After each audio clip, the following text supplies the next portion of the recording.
सर्दियों की एक अंधेरी रात थी। कोहरा इतना घना था कि सामने कुछ भी दिखाई नहीं दे रहा था। उत्तर प्रदेश के एक छोटे से गांव खड़गपुर का रेलवे स्टेशन, जो दिन में भी वीरान रहता था, रात में बिल्कुल सुनसान और रहस्यमय हो जाता था। उस रात आखिरी ट्रेन शाम 7 बजे ही निकल चुकी थी। Station master Harishankar Tiwari station के छोटे से ऑफिस में हीटर जलाकर बैठा था। वो अपने रिकॉर्ड अपडेट कर ही रहा था कि उसे बाहर प्लेटफॉर्म से किसी के चलने की आवाज आई। कौन है वहाँ? तिवारी जी ने जोर से पूछा। कोई जवाब नहीं आया, लेकिन कदमों की आवाज फिर से सुनाई दी, जैसे कोई बूट पहने आदमी प्लेटफॉर्म पर चल रहा हो। हरिशंकर ने टॉर्च उठाई और बाहर निकला, लेकिन वहाँ कोई नहीं था। सिर्फ कोहरा था और स्टेशन की पुरानी दीवारों से टकराती हवा की सरसराहट। वहाँ कोई नहीं था, लेकिन किसी की मौजूदगी थी। अगले दिन स्टेशन पर एक नया ट्रैफिक कंट्रोलर आया, अर्जुन सिंह। उसने स्टेशन मास्टर से बातों बातों में पूछा, सर, ये स्टेशन इतना सुनसान क्यों है? आसपास तो कई गांव हैं। हरिशंकर ने चुप्पी साध ली, फिर धीरे से बोला,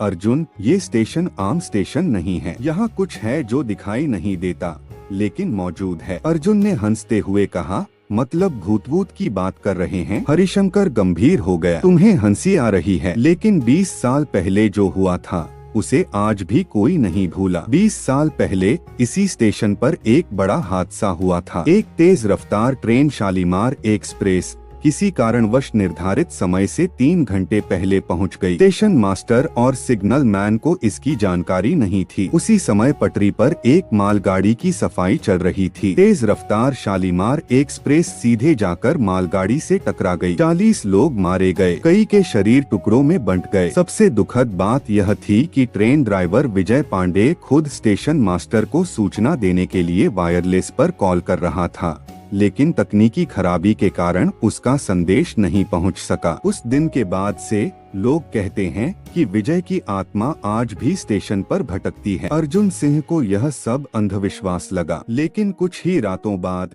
जब वह स्टेशन मास्टर की जगह अकेले रात की ड्यूटी पर था, तब उसने खुद कुछ ऐसा देखा जिसे वह कभी भूल नहीं पाया। रात के 1:35 बजे अर्जुन को स्टेशन के माइक सिस्टम से किसी की आवाज सुनाई दी, प्लेटफॉर्म नंबर 2 पर ट्रेन नंबर 1947 आ रही है। अर्जुन चौंका गया। न तो उसने अनाउंसमेंट किया था और न ही उस समय कोई ट्रेन आने वाली थी। उसने तुरंत कंट्रोल रूम कॉल किया, कोई ट्रेन नहीं थी उस समय। वह माइक रूम में गया, वहाँ कोई नहीं था, लेकिन माइक ऑन था। अचानक प्लेटफॉर्म नंबर 2 की लाइटें अपने आप जल उठीं और कोहरे के बीच उसे एक धुंधली ट्रेन आती दिखाई दी। ट्रेन आई, रुक गई, लेकिन न उसमें कोई था, न यात्री न ड्राइवर। अर्जुन ने देखा कि इंजन में एक छायासी आकृति बैठी है, बिल्कुल इंसान जैसी, लेकिन चेहरा धुंधला। अचानक वो आकृति खड़ी हुई और अर्जुन की ओर इशारा करने लगी। उसकी आंखें सुर्ख लाल थीं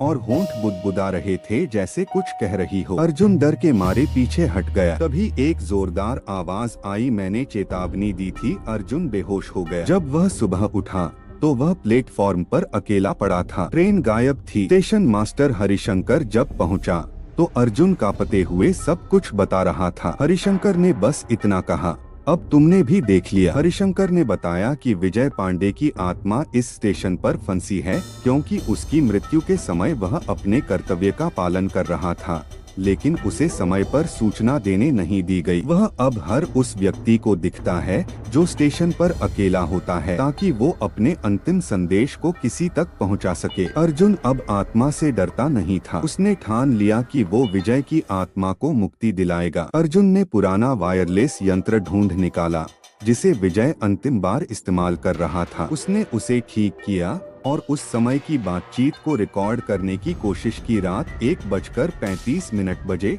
उसने सुना, यह शालीमार एक्सप्रेस है, सिग्नल नहीं दिख रहा, सुनो, कोई है क्या? दुर्घटना हो जाएगी। आवाज थरथराती हुई थी। अर्जुन की आंखें नम हो गई। उसने अगले दिन स्टेशन पर एक पूजा रखवाई और विजय के नाम पर एक स्मारक बनवाया। पूजा की रात अर्जुन को विजय फिर दिखाई दिया, मगर इस बार वह शांत था। उसकी लाल आंखें अब साधारण थीं। उसने सिर झुका झुकाया और धीरे धीरे हवा में विलीन हो गया। स्टेशन के चारों ओर जैसे एक भार हट गया हो। अब स्टेशन पर डर नहीं लगता। रात में भी वहाँ रोशनी रहती है। अर्जुन को अब भी वह रात याद आती है, लेकिन अब वह डरता नहीं, क्योंकि वह जानता है कि आत्माएं सिर्फ तब भटकती हैं जब उनकी बातें अधूरी रह जाती हैं।